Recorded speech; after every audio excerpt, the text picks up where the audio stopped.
हम पैदा ही उस खानदान में हुए हैं जिसका ना तो दिल कमजोर है और ना खून। कि भारत का एजुकेशन सिस्टम रद्दी और कबाड़ है। देश तो पिछले 10 साल में इतना बदला है जितना पिछले 1000 साल में नहीं बदला, लेकिन एजुकेशन करिकुलम वो नहीं बदल रहा है। वो आज भी अपडेट नहीं हो रहा। पुरानी पढ़ाई, पुरानी केस स्टडी, पुराने सब्जेक्ट, वही पुरानी मैनेजमेंट थ्योरी। मतलब सोच शुरू होती है नौकरी से, खत्म होती है नौकरी पे। स्कूल में गए, इसका मतलब नौकर बनने के लिए जा रहे हो। आपकी लाइफ का एम क्या है? नौकर बनना है जी। डिग्रीज तो है पर कॉन्फिडेंस नहीं है। क्या आप ऐसे एजुकेशन सिस्टम को मीनिंगफुल बोलोगे?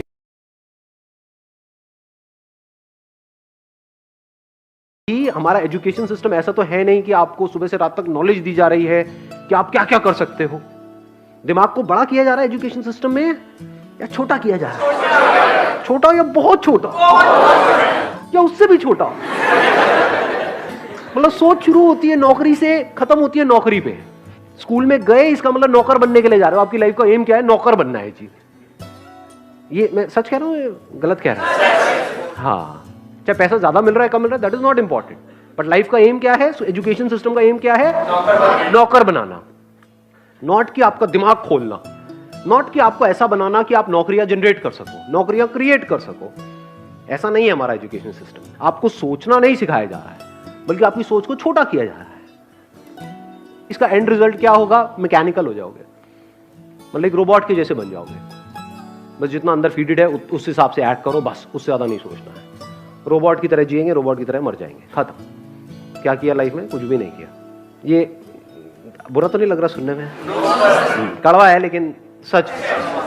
तो अब जब तक कि हमारा mind, we are not expose to such ideas कि क्या हो सकता है, तब तक दिमाग उस डायरेक्शन में जाएगा ही नहीं।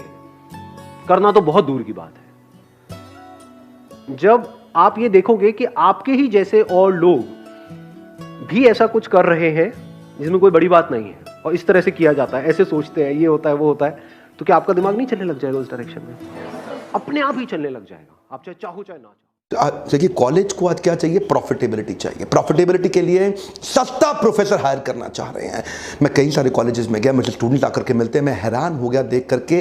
35-32 हज़ार रुपये महीना एक लेक्चरर को हमारे देश के अंदर मिल रहा है, और वही अच्छे लेक्चरर को हार्वर्ड के अंदर 16 लाख रुपए महीना मिल रहा है, स्टैनफोर्ड के अंदर 16.5 लाख रुपए महीना, क्योंकि वो अच्छे प्रोफेसर को रिटेन कर पा रहे हैं। और हमारे कॉलेजेस में क्योंकि अच्छा प्रोफेसर, देखिए अच्छा प्रोफेसर आएगा कहां से? 30-32-35 हज़ार रुपये महीना आप उसको दोगे, जिसको कोई नौकरी नहीं मिलती, वो जाके प्रोफेसर बनता है। लिटरेसी रेट यूथ का 92% है, मैं मानता हूं, लेकिन ये लिटरेसी रेट कागज पे है, क्योंकि आज की पढ़ाई डिग्री लेने के लिए हो रही है। वेल फिल्ड माइंड है, वेल फॉर्म्ड माइंड नहीं है, और ये वेल फिल्ड माइंड आपको कुछ नहीं देगा। हमारे देश की फैकल्टी अब 28 हज़ार रुपये महीने वाला पीएचडी प्रोफेसर, कहां से एक्साइटमेंट आएगा उसके अंदर? अब उसमें एक्साइटमेंट नहीं है, स्टूडेंट में नहीं है। स्टूडेंट क्लास अटेंड नहीं करना चाहता, बंक मारना चाहता है, वो उसको बचाने के लिए 75% का अटेंडेंस का सिस्टम रख देते हैं, डी बार कर देंगे। अब उसका मोटिवेशन पढ़ाई नहीं है, 75% की अटेंडेंस है। अब वो 75% की अटेंडेंस के लिए आता है और बैठा रहता है ऐसे। अब उसको कोई अगर बाई चांस एक आधा प्रोजेक्ट दे भी दिया केस स्टडी करने के लिए साल 2 साल के अंदर, या साल में 2-3 दे भी दिए, तो वो जाता है दिल्ली में बेड़सराय है, वहां जाता है, ढूंढता है, बहुत सारे प्रोजेक्ट पड़े हुए हैं, 1000 रुपए देता है, प्रोजेक्ट खरीद के ले आता है जाके, और जाके जमा कर देता है। ये हाल है देश में। आज कॉर्पोरेट क्या चाहता है? कॉर्पोरेट चाहता है एक आदमी हायर करूं, 5 आदमी का काम कर ले। और हमारे जो बच्चे प्रोड्यूस हो रहे हैं, वो 5 आदमी हायर करो, एक का काम नहीं कर पाता। उसका स्किल डेफिसिट इतना बड़ा है कि on scale of 1 to 10 MBA engineering के बाद उसका स्किल 1.5 भी नहीं है, नॉट इवन 1.5 आउट ऑफ 10 देगा। एक्चुअली ये पूरा प्रॉब्लम इसलिए हो रहा है क्योंकि कॉर्पोरेट्स को इंटरव्यू के टाइम पे MBA का डिग्री चाहिए। अब क्योंकि MBA का डिग्री उनके लिए one of the qualification criteria बन गया, इतने सारे धंधे खुल गए स्कूल कॉलेज के। आओ भाई कॉलेज खोलो, कॉलेज खोलो, कॉलेज खोलो, हम भी डिग्री देंगे, हम भी डिग्री देंगे। आज पहली बार कॉर्पोरेट समझ रहे हैं कि टॉप IIMs की जो डिग्री है वो तो काम की है, ये जो हल्के 20 स्कूल है इनकी डिग्री किसी काम की नहीं है। Google, Ernst and young, Apple, Starbucks, IBM, bank of America, ये कुछ कॉर्पोरेट्स हैं जिन्होंने पहली बार बिना डिग्री देखे ट्राई कर रहे हैं अच्छे रिसर्च ओरिएंटेड स्टूडेंट्स को हायर करने के लिए। कॉर्पोरेट कैंपस, कॉलेज कैंपस, संसार अलग है। मैं इनको एक करना चाहता हूं, देश तो पिछले 10 साल में इतना बदला है जितना पिछले 1000 साल में नहीं बदला, लेकिन एजुकेशन करिकुलम वो नहीं बदल रहा है, वो आज भी अपडेट नहीं हो रहा। पुरानी पढ़ाई, पुरानी केस स्टडी, पुराने सब्जेक्ट, वही पुरानी मैनेजमेंट थ्योरी। हमारे इंडियन स्कूली सिस्टम में एक्सपेरिमेंट और रिसर्च के लिए कोई जगह नहीं है। यहां तक कि टीचर ने जो आंसर सिखाया है उसकी जगह आपने दूसरा आंसर लिख दिया तो टीचर आपकी क्लास ले लेगी कि क्या कहीं ट्यूशन जा रहे हो या किसी दूसरी बुक से पढ़ रहे हो या ज्यादा होशियार बनते हो, जो मैंने पढ़ाया वो नहीं लिख सकते। यहां पर कोई अभिव्यक्ति की स्वतंत्रता या आइडियाज की स्वतंत्रता जैसा कुछ है ही नहीं। ये कैसी एजुकेशन व्यवस्था है जो फेल होने की इजाजत ही नहीं देती, जो प्रयोग करने की इजाजत ही नहीं देती। भारत पढ़े लिखे अनएम्प्लॉयबल लोगों का देश बन जाएगा। पढ़े लिखे अनएम्प्लॉयबल लोगों का देश। वर्ल्ड की जिन चीजों के बारे में आज हमारा एजुकेशन सिस्टम बात कर रहा है वो चीजें आधी से ज्यादा ऑब्सोलीट हो गई है और पुस्तकें बदली नहीं गई है। कि भारत का एजुकेशन सिस्टम रद्दी और कबाड़ है। इंडिया का एजुकेशन सिस्टम ऐसा रहा, हम कभी सुपर पावर नहीं बन पाएंगे, हम औसत क्लर्कों का देश बन के रह जाएंगे। हम पूरी दुनिया के लोगों के लिए काम करेंगे और पूरी दुनिया हमको नौकर बना के रख लेगी। जो एंटरप्रेन्योर्स का देश था वो नौकरों का देश हो जाएगा।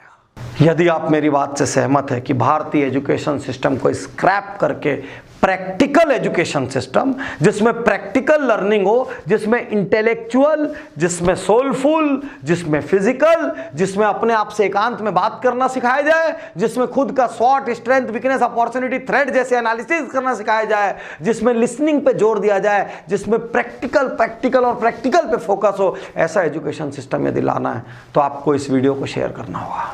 आपको इस वीडियो को इतनी बड़ी तादाद में शेयर करना पड़ेगा जिससे कि स्कूल के टीचरों की, कॉलेज के प्रोफेसरों की और शिक्षा मंत्रियों की, इन सब की आंखें खुल जाए। इस नंबर्स की रेस में हम एक इंपॉर्टेंट चीज से दूर होते जा रहे हैं और वो है purpose of education. 19th century में ईस्ट इंडिया कंपनी को इंडिया में अपनी इंडस्ट्री एस्टेब्लिश करनी थी। अब इंडस्ट्री एस्टेब्लिश करने के लिए 3 चीजें चाहिए। क्लर्क्स चाहिए, मिलिट्री फोर्सेस चाहिए और साथ में फैक्ट्री वर्कर्स चाहिए। क्लर्क्स जो डेटा डॉक्यूमेंट के रिलेटेड फंक्शन कर पाए, मिलिट्री फोर्सेस जो कंपनी को बचा पाए, प्रोटेक्शन दे पाए, और फैक्ट्री वर्कर्स जो इंडस्ट्री में, कंपनी में काम कर पाए।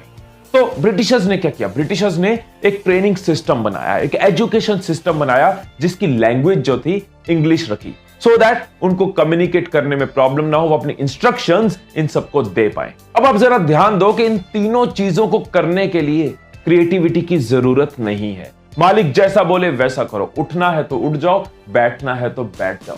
और वही अंग्रेजों का बनाया ट्रेनिंग सिस्टम, एजुकेशन सिस्टम हम आज भी यूज कर रहे हैं और आज भी हमारे बच्चे क्रिएटिव बनने की जगह अनक्रिएटिव बन रहे हैं। उसी ट्रेनिंग सिस्टम को हम चलाए जा रहे हैं। ये बहुत अफसोस की बात है कि देश के कुछ इंस्टीट्यूशंस को छोड़ के बाकी किसी भी जगह आइडियाज की बात नहीं हो रही, इनोवेशन की बात नहीं हो रही। बस मार्क्स के ऊपर फोकस है कि मार्क्स ले आओ, चाहे रट्टा मार के एग्जाम में वॉमिट करके लाओ, चाहे समझ के लाओ, लेकिन फोकस सिर्फ और सिर्फ मार्क्स पे हो रहा है। डिग्रीज तो है पर कॉन्फिडेंस नहीं है। क्या आप ऐसे एजुकेशन सिस्टम को मीनिंगफुल बोलोगे? AICR annual status of education report 2017 के हिसाब से इंडिया के 83%, 83% स्टूडेंट्स एम्प्लॉयबल नहीं है। मतलब उनमें वो बेसिक स्किल्स भी नहीं है कि वो जॉब ले पाए। के लिए जरूरत होती है एक वेल फॉर्म्ड माइंड की, ना कि वेल फिल्ड माइंड की। हम भरने लगे हुए हैं। याद रखना, जरूरत होती है वेल फॉर्म्ड माइंड की, ना कि वेल फिल्ड माइंड की। महाभारत तो सबको याद होगी, उसमें पांडवों के गुरु थे द्रोणाचार्य।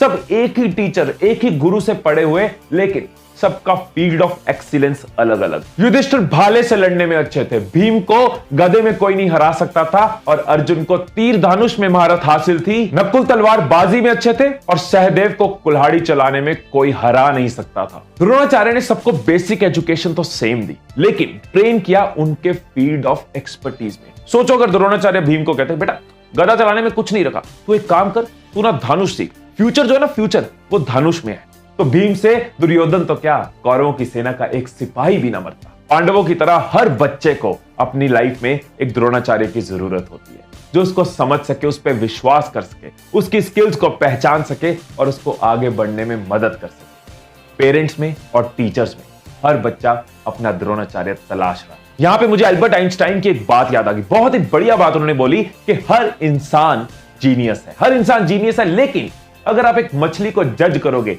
उसके पेड़ पे चढ़ने की कैपेबिलिटी से, तो सारी जिंदगी वो मछली खुद को बेवकूफ मानती रही। और जाने अनजाने यही गलती बहुत से घरों में इंडिया में हो रही है, बहुत से कॉलेजेस में, बहुत से स्कूल्स में हो रही है। मार्कशीट से ऊपर, किसी भी कॉलेज से ऊपर आपकी पर्सनैलिटी है, आपकी स्किल्स हैं, आप हो। मैं ऐसे कई लोगों को जानता हूं जिनके मार्क्स कम आए, ऐसे कई लोगों को जानता हूं जो टॉप कॉलेजेस में नहीं पहुंचे, लेकिन आज अपने मतलब के करियर पे, अपने मतलब की कंपनी पे हैं, टॉप पोजीशंस पे। जबरदस्ती की डिग्रियां, जबरदस्ती के मार्क्स उसको फ्यूचर में स्ट्रेस देंगे, लेकिन अगर वो अपने फील्ड ऑफ इंटरेस्ट में जाएगा तो उसकी क्रिएटिविटी बाहर आएगी, उसका पैशन बाहर आएगा, वो खुश रह पाएगा, वेल फॉर्म्ड माइंड बना पाएगा।